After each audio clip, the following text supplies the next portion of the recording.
of stuff, and really a question was brought up.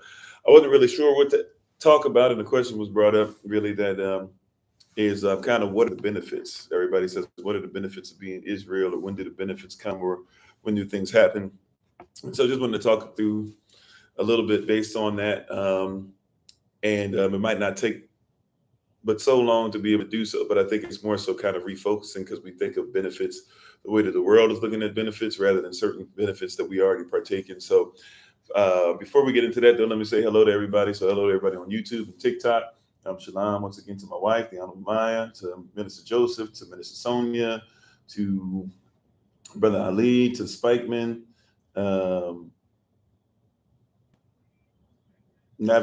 Tavern, I believe. Not sure if that's how you say it. Ali, sorry.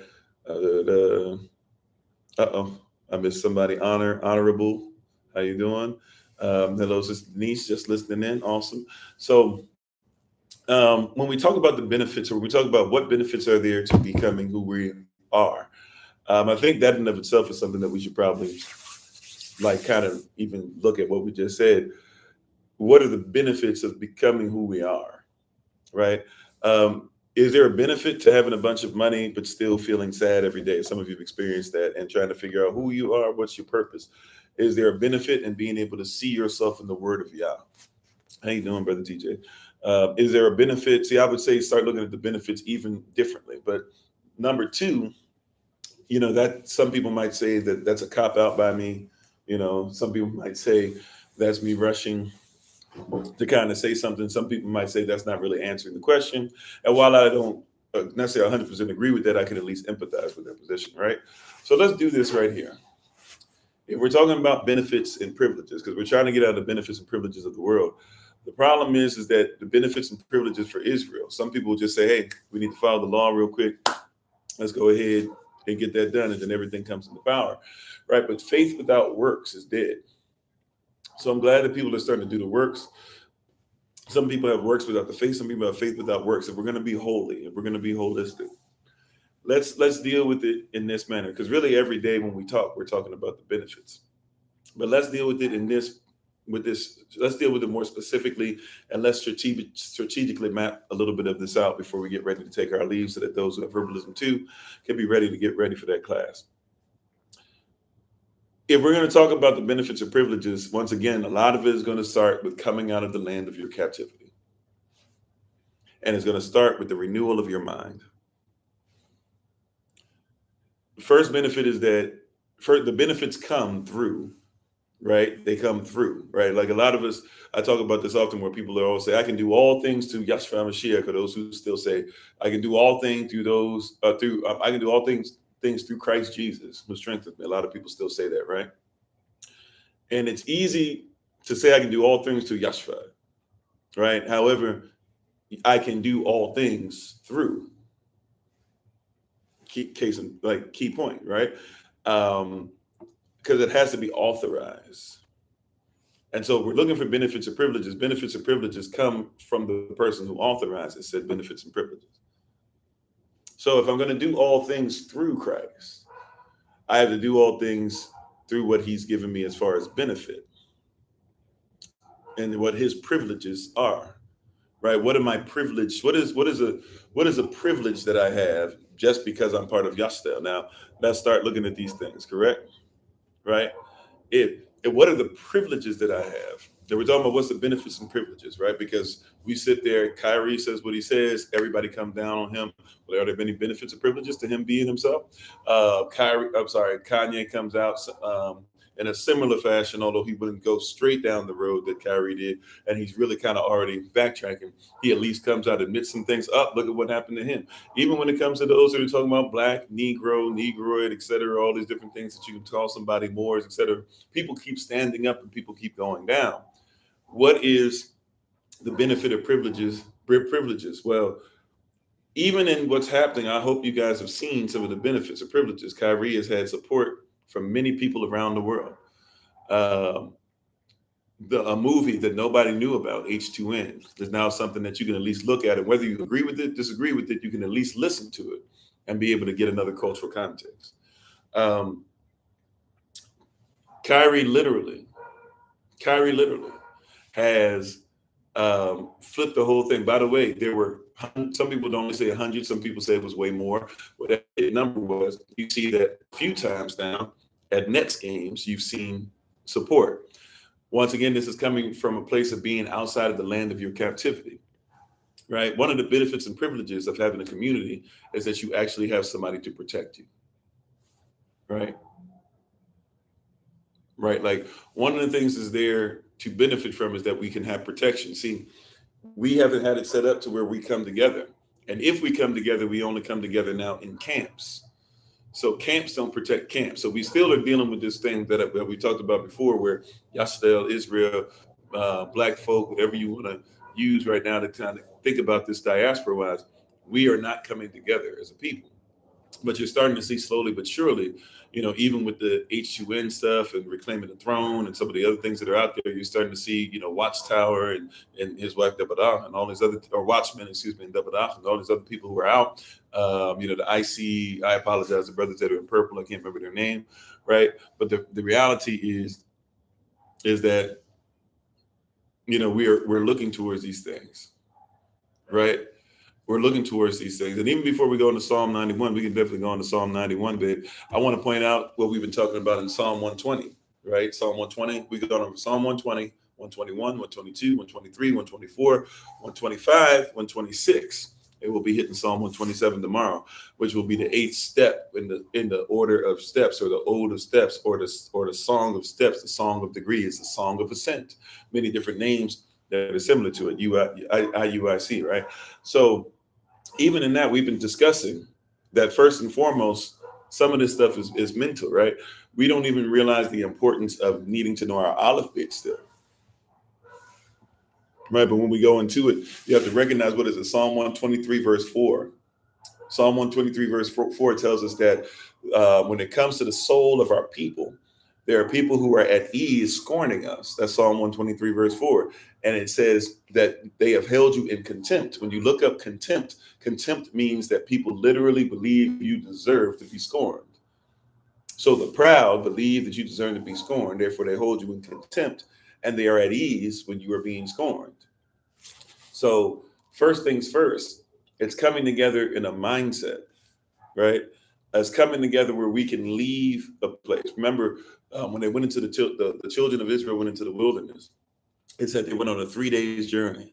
A 3 days journey is literally 60 miles. A day's journey, and biblically speaking, is considered to be 20-mile journey. So we've got to go. Now think about physically how far you got to get away from people to be 60 miles away, right? Can you imagine every day? Some of you have lived this. Some of you never lived this before. Some of you might have been stationed somewhere where this was the case, where you had other people with you or whatever. But can you imagine being 60 miles away from anything? 60 miles away from anybody who speaks outside of you, right? 60 miles away from anybody who doesn't look like you. I'm not saying that it's all about looks or race or whatever. Just hear what I'm saying. 60 miles away from anybody who will question your very existence just for being there. 60 miles away, right? Like these are all like it takes a place to get to where can you even exist can you imagine what it is to be in a place to where you're not scorned every day? That's a huge part of why we do virtually what we do, right? Because there's not a lot of places that give us the benefit or privilege of loving ourselves. We have to keep giving up a piece of ourselves in order to be loved, or we have to keep giving up certain principles that are our principles, our foundations that we lived upon. And we as a nation, a people, a people, not a person, not persons, but of a people, lawfully speaking. We as a people, a holy nation, a royal priesthood, a chosen generation, a peculiar people, literally were not scorned for being ourselves, and we were away in our own place. We woke up next to each other. We ate and were married with one another. We married into one another. We drank with one another. If somebody was going to be brought into your system, you were the ones that decided if they were following the laws and the ways of Yah, which meant that you were responsible also for being the teachers. Now we are in a system, in a situation to where you're trying your best to like we talked about earlier this rising, you're trying to be a trendsetter, but you're not trying to be a king. You're trying to be a trendsetter. You're not trying to be a queen. You want to set the fashion, but you don't want to have your own clothes, right? You want to make sure that you're the sports star, but you don't want to own your own team. And in order to own your own team, you have to what? You have to lock your own people up and make your brand something to where now people are fighting over it the way that they do other people. That's Kanye included. That's Michael Jordan included, right? We have to make sure that we do everything the same as somebody else, but we don't have something that is ours. So one of the benefits or privileges that comes to us being Israel is us coming together, having a mindset where we're going to gentrify and make everything look like what the Most High always told us to look like. Right? Gentrification, not a bad thing. People who live in an area, the area should look like them. If I go somewhere and there's KKK, even though usually you're not going to see signs all over the place, I'd rather see the signs all over the place. Right? If you make it look like you, it's very easy for me to say, okay, this is a sundown town. This is a place that we don't supposed to be there. This is a place that like I passed the wrong place. Let me go ahead and get my family out of here, rather than me finding out by accident when somebody puts a gun to my head later on, or says get a rope, or you hear somebody say hee haw. Right? By then it's a little too late. You know what I'm saying? Right? So wherever you go, the place should look like you. Amen. With the Most High make it easier and bless or restoration. I'm sorry. Will the Most High make it easier and bless for restoration and gentrification? But once again, the Most High has told us and told us what to do. There comes a point to where will we do it? It's really like what it effectively comes down to. We're getting better and we're getting closer mentally. We're getting closer spiritually. But once again, faith without works. We are people that say that we need to come together, but then we keep saying we don't like black people. For example, right? Like at some point, will you live with your brother or your sister? At some point, will you identify with their business first? Will you go out of your way, the way that some people will go out of their way to make sure that they do not shop at your establishments and make sure you don't have businesses? Will you go out of your way to only look to support your people? And I'm not trying to say, how about this? Not only, but how about support your people first? That type of mentality, right? I'm here to tell you, we have too many people who know how to heal as part of SOC, starting with my wife and then on down, right? We have too many people. So if you're somebody who's part of our community and you're busy making sure that you're going to go and spend a huge amount of money to doctors and other people who don't even necessarily mess with you like that, and then you try to figure out why you're still going through stuff, and you could have came through my wife or through other people who have business in natural medicine and natural healing. I'm just gonna be honest with you, like and people are gonna say, "Oh, you're just caping up for your wife." Well, partially, yes. However, I'm also caping up for Israel, right? Like if we have our own business in that, then it's not anybody else's business to heal us but us. Right? There's going to be somebody who's going to go out of their way. Now, we just did our convocation not too long ago in Detroit, right? There's going to be somebody who's going to go way far out of their way to make sure that they go see Tony Robbins or whomever, right?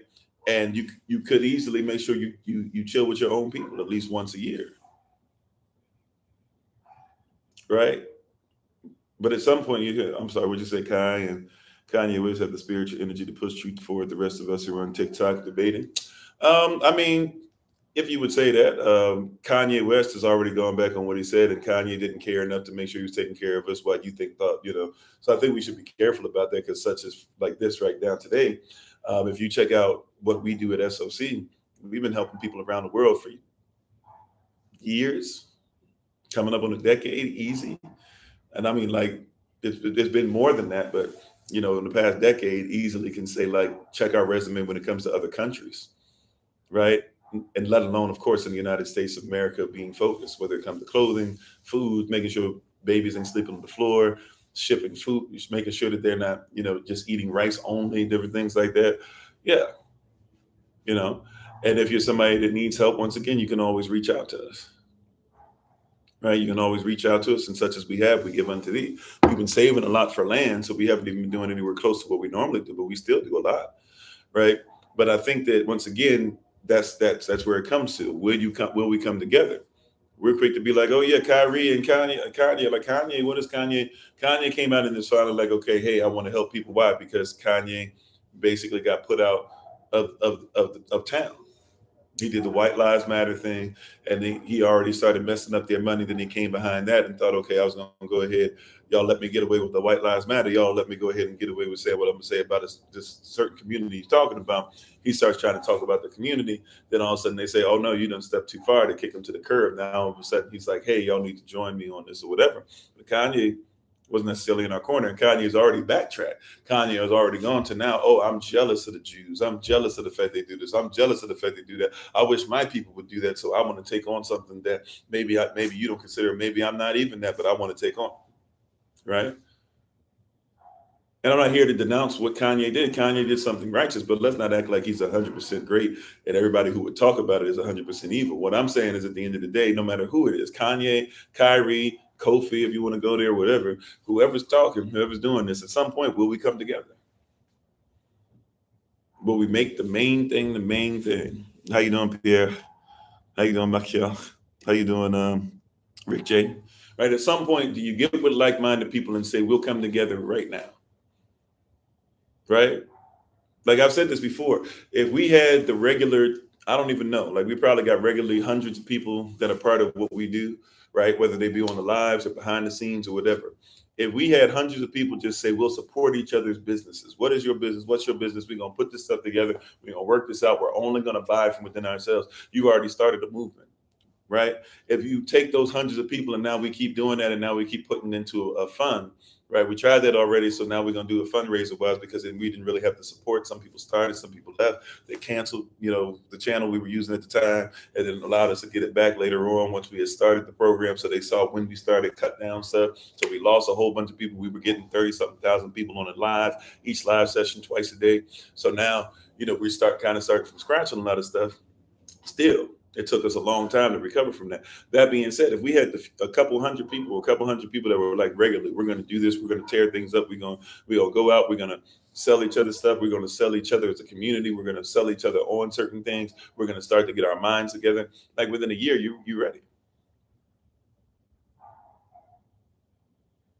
You said you are the only group that has not joined for our cause. I'm sorry. What were you saying? What did you mean? Helpful word? I couldn't really comprehend exactly what you're trying to say. We are the only group that has not joined for our cause. Are you saying that everybody helps us except us? I'm not sure if that's what you meant. I don't want to misrepresent or miscommunicate back with you. But at the end of the day, if we're dealing with benefits and privileges, yes. Okay. In a sense, I mean, but I think that's an innocent way. In a sense, we could say that. But the reality is like, are people helping you if they're not giving you land? Like, that's why you got to buy your own land. Like, people will help you and say, see, I did this little thing, but I'm not going to give you land. Land is real. People will say, okay, I'll give you a little bit, but I'm going to show you how to make sure you're a non-citizen national, so you don't have to worry about being on the detainment list when the police keep pulling y'all over.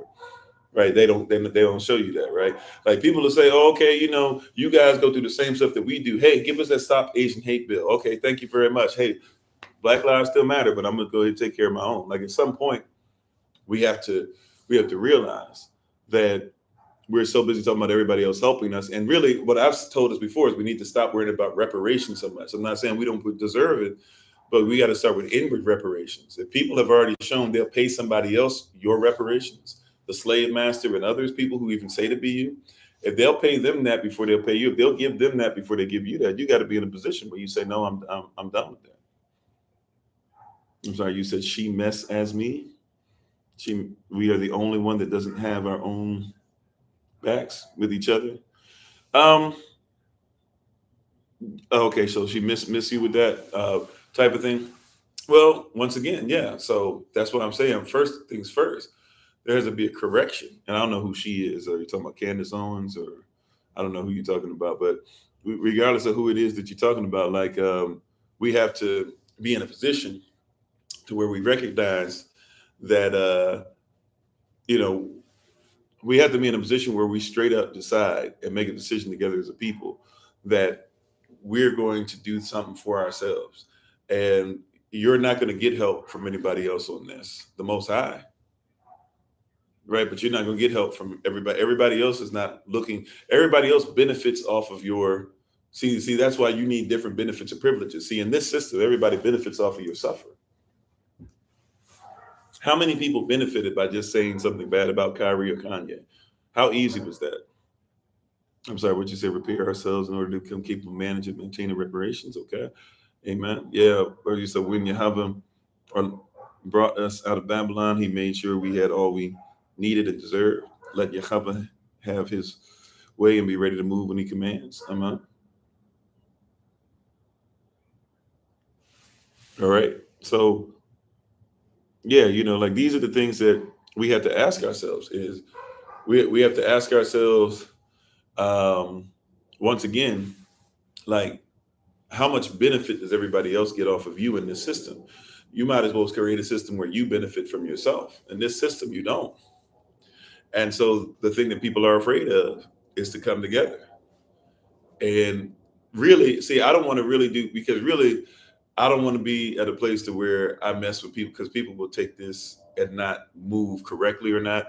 But really, like the reality, and this is difficult, so I got to curb what I'm saying a little bit. I can't go all the way where I want to go. Holy Spirit's telling me people aren't ready to hear this because people will mess up their lives if they follow this, or they'll leave us alone entirely as a people because they'll think. But reality is like, do you believe that your job and your house and your degree is what's going to provide for you and your family? If anybody can shoot a member of you and your family and everybody shrug their shoulder and keep it moving, do you think that making sure that you are going to churches who have not done anything to support and protect your people, at least not for a long, long time? Don't forget, even in the 60s and stuff, when you think that you had some of the most militant brothers around, and you even had the deacons that would follow Martin Luther King Jr. around, make sure that nobody could get to him, carry shotguns with them and everything, right? Don't forget, 4 little black girls got bombed in the church. What happened? Right? Pastors messing around with little children in your churches. What happens? Right? What happened with Jamal Bryant's over there now? Who was there? Bishop before it was Bishop Bryant now over there. Who was it before that? Bishop, whomever, whatever his face was. And look, he did some great things building the city over there in the Atlanta area, the Georgia area. But he was off on some stuff, right?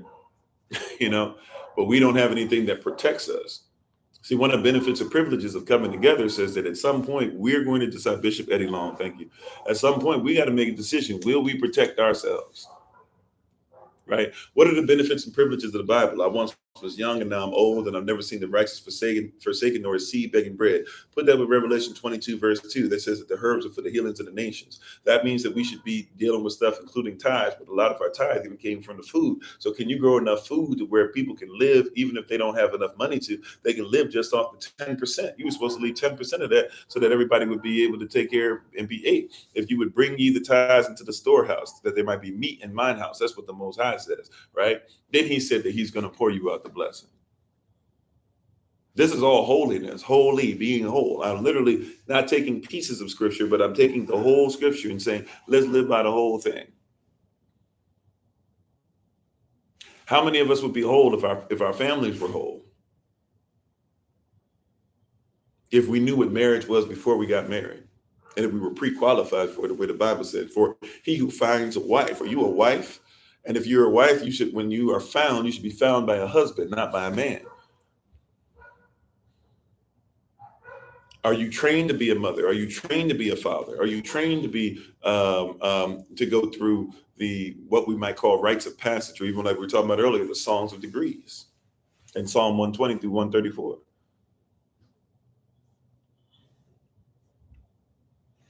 I mean, in general, if I can just be honest with you, I don't even know how far I can go down that road with you because I don't. I'm one to not give opinion. I'm one to try and give context with facts or facts with context, contextual facts. I don't want either one left alone. And the reality is that politics is not something that I'm worried about because I'm not commanded or even demanded or even given any benefits really from voting. Right? If voting was beneficial for my people, I'd worry about voting. But the reality is that they're using polls, whether you want to use a pollie or poll to talk about the opinion, or poll to talk about, or pollie to talk about the person. You're dealing with the person's opinion. What is capitalism based off of? Capitalism is a place in which politics and economics are used to control trade and industry. That trade and industry is wielded by private corporations for profit and not the state. So if we were going to do this, the only way that really you're going to be able to get seen on an eye to eye level is you've got to do what? Separate, and you got to become non-citizen national instead of U.S. citizens, part of the corporation, and you got to begin to be looked at as a free people. And we're not trying to be looked at as a free people. We're people that keep saying, "Give us, give us, give us," and the reality is this world is not supposed to give you anything. If the world gives you anything, they only can give you what's there because of you following natural law. Natural law comes from universal law. What does universe mean? Universe means uni, which means a or single, right? And verse means a spoken sentence. You put that together, universe is a single spoken sentence, right? So when you want to talk about law, whether it be public or private, if you want to talk about law, whether it be common law of equity, admiralty law, if you want to talk about laws for a substantive law, if you want to talk about laws coming out of substantive law as well as far as procedural and remedial law, if you want to talk about natural law, universal law, marital law, kingdom law, at some point we have to like have an honest conversation about where we are. So a lot of people are dealing with giving Caesar's things, signing away what the Most High is giving you universally, and giving Caesar his due always, and never making sure first, do I have to give Caesar what's his? Right? Do I have to give Caesar what's his if it's going to interfere with me giving the Most High what's his? Right? And even the word world, when you hear this word world thrown around, a lot of people say, oh, yeah, we're in the world, not of it is. The word world is really coming from a word cosmos with a K. See, with a C, it means the physical, terra firma, if you will. But with a K, it means what? It means a system. So when it says be ye in the world, but not of it, it's saying be in the system. You got to learn how to deal with the system, but don't be of it. Once again, can you separate? We can't even begin to talk about benefits and privileges. We can't talk about making sure our sisters are secure. We can't make sure our children are being trained correctly. We can't make sure that you got a lot of pastors out there that are still busy working 9 to 5s, and a Levite is not supposed to have a regular job. Why would you want a Levite to have a 9 to 5 and not be able to make sure that he can focus on what you need 100% of the time? You see what I'm saying? Like, these are things that we keep talking about. We want the benefits, but we're not following it. So of course you get these pastors that come up, they work just as many hours, if not more than you do. And they got to make sure that they do all the stuff for themselves too. I'm not saying that you need to bow down and worship them and kiss their feet and be doormats. I'm just saying if you want them to give you the word unadulterated, then they can't be adulterating with the world. But they so busy in that by the time they get their little 1-2 hours to be able to hopefully 1-2 hours during the week to be able to get a message together, by the time they're ready to come in front of us, what they got left? You thirsty and hungry for a word, and they thirsty and hungry too. And you say, well, you the pastor, you the preacher, you supposed to teach us or whatever. How they gonna teach you? There's no benefit or privilege to that because he's doing the same thing that y'all do it. He or she is not even in a position to start thinking about those things. They're not even in a position to pray for y'all during the week. Something simple like, hey, let me lift my brother or sister up in prayer real quick. You feel like you don't have time to pray, even though that's a false notion. We always have time to pray. But you feel like you don't have time to pray. He working, you working 45 hours, he working 80 hours. He working 80 hours because don't nobody give to make sure that the church building is functioning. This is a regular thing that these churches are dealing with. So like he trying to make sure that your lights stay on, trying to make sure that he working extra. And y'all say, praise God that we got a man of God that's so dedicated. But he culturally speaking, he's losing it. And then what happens is y'all don't realize that percentage-wise, there's more pastors who will quit their jobs today than there will be people who become pastors. There are more churches that will end up dying today than there are. And I'm not a Christian, but I'm here to tell you that's a real problem because those are who you say are your spiritual leaders. So your spiritual leaders are trying their best just to make sure that the building functions and that y'all can come together once a week, rather than making sure y'all live together and his focus or her focus, whomever it is, right, in this position, right? Because Levites can be married in as well. But I'm just saying, right, like these people who are Levites, they should be doing what? They should be focused more.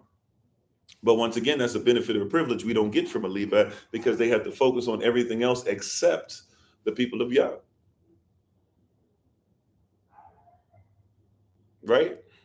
They don't get Everybody else gets a period of time to be able to rest during the week. They don't get a couple of days where they just get to go ahead and lay down. But you say, hey, man, why don't you follow the Sabbath? Well, even if your preacher's on the Sabbath day, if everything is making him feel like he's this and that and anxious and this and that, how is he supposed to get to rest on the Sabbath?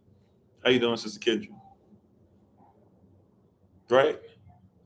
You see what I'm saying? So we're in this position where we keep saying, what are the benefits and privileges of this move? When we make this move, if we make this move, what's in it for me? You're not going to have anything if you don't make this move. You already don't have anything. What's the difference between staying in something and not having anything and at least giving it a try, right? But also too, the benefits and privileges. Benefits and privileges such as we eat correctly. If we eat correctly, we live longer, right? If we just follow the mandate. What about making sure that you don't have to buy food anymore? It's this simple stuff because you grow your own food. What is the tithe even supposed to be for? A tithe is supposed to be for the Levites, the widows, the orphan, the poor, and the stranger. That means the immigrant, those that be grafted in. So we can take care of our own. And that's only if their families are not able to help them. When their family's not able to help them, we make sure we take care of them. Right? Like there's a mandate on it. See the benefit of privilege to that? The benefit, see, you don't get that benefit of privilege now. Because I know what it is to go to Washington, D.C., New York City, Chicago, Illinois, Indianapolis, Indiana, Miami, Florida, San Francisco, California, Las Vegas, Nevada, right? Oaktown, California, Oakland, California, right? H-Town, Houston, Texas.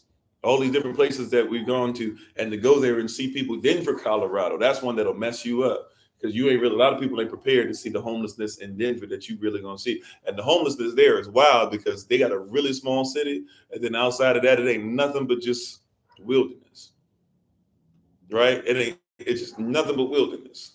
People trying to figure out how to survive in every nook and cranny. If you've never been to Denver, Colorado, if you go, I promise you, be ready for homelessness. And if you try to help the homeless, if you try to give them $1 or something, people will be upset with you because they're like, yo, if you feed the animals, that's how they treat them. If you feed the bear, then the bear will keep looking for food. That's what they treat. Like they do not want you to feed the homeless. Don't feed them. They get mad. They yell at you. You got to stand your ground and be ready to fight physically to be able to make sure somebody has food put in their mouth. That's the system that we're in right now. That's the system that we're in right now. So if you're going to stay in that system, then go ahead and get nothing. Why not risk it and say, hey, let's come together? And this has been the thing. Like at the end of the day, this is the mandate. This is what Revelation chapter 12 talks about. Jeremiah chapter 3 talks about. Isaiah talks about. Over and over again, you're going to see this in scripture. Right? If you want to stay in the cosmos, in the world, in the system, right, then realize then you're going to get what the system does. And if the system has made money off of your people's backs forever, then continue to realize that that's what they're going to do. You said the tithing has become corrupt. The Levite has been erased. Well, I agree with you. Right? First of all, the way the tithe worked was that the tithe was something that was given short to the temple at times, but people saw what the Levites did, right? Because the Levites were always in town. So if you had a Levite that wasn't doing their job, we might be apprehensive to make sure you get that 10%, bro. That's the way that worked. Nowadays, you got pastors with huge congregations and you sign contracts. You sign 5-year deals. And that pastor has to make sure that he lives up to what the trust wants, unless the pastor has made it, his own trust with his own name and his own image, or her own name, her own image, etc. But it used to be, hey, you ain't just getting the tithe just because. Like you got to show me, so at least be able to teach me something. Let alone make sure that you showing up when people are sick. We need to see what you eating. We need to see you grinding. We need to know that you're out there every day. We see how you treat your wife and your child. Like we need to see these things, but we won't even do the simple. Like I'm saying, here's the simple part. Can we even come together yet? Are we willing to go 3 days journey, 60 miles? That's what they were saying in Kemet. We need to go. Moses kept saying, we need to go. Allow us to go a place, 3 days journey, a ways that we might be able to worship that Most High for at least 2 weeks. It was going to take being 60 miles away as a people from anybody and making sure that we were at least out there for a couple weeks before we could even say that we were back together. There's no article behind it. It's a Google image search, right? So all I'm saying is when people say, what are the benefits and privileges? There's many benefits and privileges. We talk benefit every day that we're on, we're talking benefits and privileges. I just need you guys to know that at some point it's will you stop dealing who because whoever you get benefits and privileges from is who you belong to. The only reason why you can get taxed is because you get taxed for benefits and privileges. That's it. If you didn't know that, what you get taxed for is benefits and privileges. If you didn't know that, allow me to say it one more again. Maybe it'll help you. The only thing you get taxed for is benefits and privileges, right? If you send your child to school, you deserve to be taxed. If you homeschool your child, you don't have to be taxed. That's how it works, right? The only thing that you will still get taken out of you when you become a non-citizen national, if you start dealing with sovereignty and stop being a citizen, the only thing that you have taken out is still your SSI, right? And even that can go away as long as you become part of a community with like-minded beliefs that make sure that they have their own land, they have their own bylaws, and they'll make sure they'll take care of their elderly, right? Like that's it. If you can get that together, you'll be in a lot better position. So if we want to deal with benefits and privileges, we have to stop subscribing to a system that prescribes. The word prescribe, by the way, a lot of people don't know it. It literally means that you actually are writing people out or saying people need to leave or saying people deserve death. So when you get prescribed something, be careful what you prescribe to or what is prescribed to you, right? So, but when we're dealing with this, once again, what are you willing to do? What are you willing to become a part of? You're not going to do this by yourself, and you're not going to do this in this system. At some point, you're going to have to try and figure out community that's greater on the weekdays. So, on Monday. But if you want to join us on Kofi_43, if you're on TikTok, feel free to go ahead and join us at 8 a.m. Eastern New York time tomorrow. And those who want to join in the podcast, while Minister Shantae comes and gives us a word, feel free to do that as well. Thank you again to everybody for being part of what we're doing today. Shabbat shalom to everybody. Take care of yourselves. Continue to grow. Continue to prosper. Continue to do great things. I thank you. I thank you guys for doing great things. As always, we give all honor and praise to the Most High. We give all honor and praise to Him for my wife, the Honorable Maya, who lives a life that's able to be honored. Check her out on TikTok, YouTube, her website, and Pinterest at Bloom and Flourish. Not A&D, the letter N, Bloom and Flourish. She is a healer, herbalist, chemist, and biologist by degree. Please let us not forget December 19th, Women in Red event, December 31st, watch night service. And other than that, just keeping on. Thank you, everybody who got up with us, by the way, 6 a.m. This rising. For the workout, and we hope to see you guys Monday, Wednesday, and Friday next week for the SOC workout challenge as well. As always, this has been Pastor Kofi, Pastor and Servant to Christ, where we are always changing lives one mind at a time by being the voice of the voiceless and speaking the unspoken until I have the great privilege, opportunity, and responsibility of being in front of you all again. Please remember, as always, just know that you are loved, you are necessary, you are majestic, you are fearfully, wonderfully made, and you, which is all of us working together, will be the reason why people who are in this system no longer have to be of it. Shabbat shalom, family. Take care. Peace.